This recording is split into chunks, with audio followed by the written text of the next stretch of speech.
아버지의 사고를 접한 때는 군대에서 차대 배치를 받고 5달 정도 지난 뒤였어요.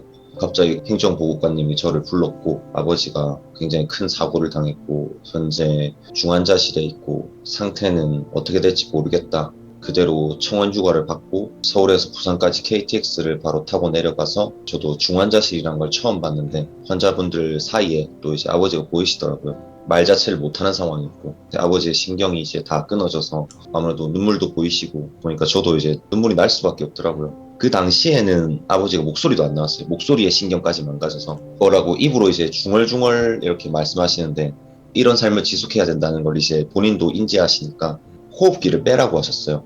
어느 아들이라도 할 수 없을 거라는 생각이 들어요. 제가 그러고 싶지 않았고 그렇게 해서 시간이 흐르고 아버지가 다행히 이제 목소리도 돌아오고 말도 하시고 근데 이제 목 밑으로는 신경이 모조리 끊어진 거죠. 거의 90%가 끊어진 상태인데 뭐 폈다 쥐었다 이것 자체가 전혀 원활하게 되지 않는 상태라고 보시면 될 거예요.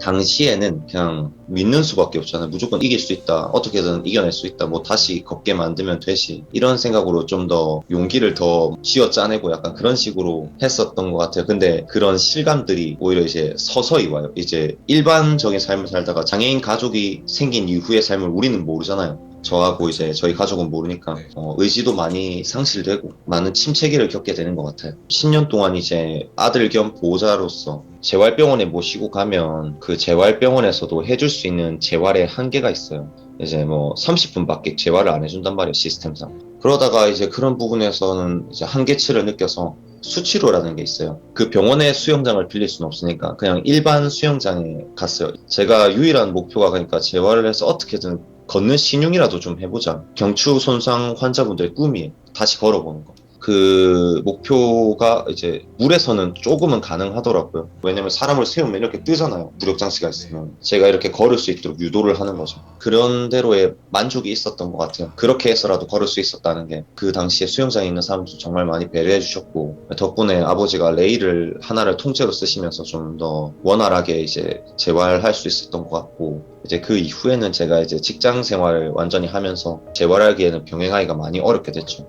더군다나 코로나까지 터져가지고 수영장 자체는 이제 이용이 불가능해졌죠. 그래도 집에 가게 되면은 그런 재활을 틈틈이 해드리고 그냥 그런 식으로 하고 있는 것 같습니다. 간병하면서 스트레스는 이제 일상생활을 하면서 오는 것들 밥을 한 끼 먹으러 가도 이제 일반인들은 식당의 맛이 어떠냐 이제 그다음 뭐 품질이 어떠냐 이걸 먼저 보겠지만 장애인 가족 같은 경우 바로 그냥 이제 경사로가 있느냐 없느냐 그다음 여기에 휠체어가 들어갈 만한 넉넉한 테이블이냐 네, 그런 것들을 아무래도 먼저 보게 되거든요. 맛 좋은 음식이라고 소문이 났어도 휠체어가 못 들어가면 말짱 꽝인 곳도 많았고 이게 식당에 휠체어가 들어가면은 밥 먹는 사람들 입장에서는 조용히 밥 먹고 있는데 본인이 갑자기 의자도 당겨야 되고 갑자기 눈치도 좀 보이고 그런 상황이 생기기 때문에 그리 달갑지만은 않아요. 사장님 또한 일반 손님 받기에도 버거운데 굳이 휠체어가 들어오면은 불편한 눈빛이 있어요. 그런 것들을 감내해야 되는 부분도 있고 뭐 그 외에도 이제 버스 타는 건 아예 불가능하고 지하철을 탈 때도 이제 뭐 휠체어 하나가 들어가면 사람들이 굉장히 시선이 따가워요. 이 상황이 너무 부끄러우니까 시원하게 말해서 창피한 그런 느낌도 좀 생겼고 저도 모르게 그냥 이제 아버지한테 더 윽박을 지르게 되거나 그런 상황도 많았던 것 같고 그것도 3, 4년 겪고 나면 이제는 뭐 거의 신경도 안 쓰죠.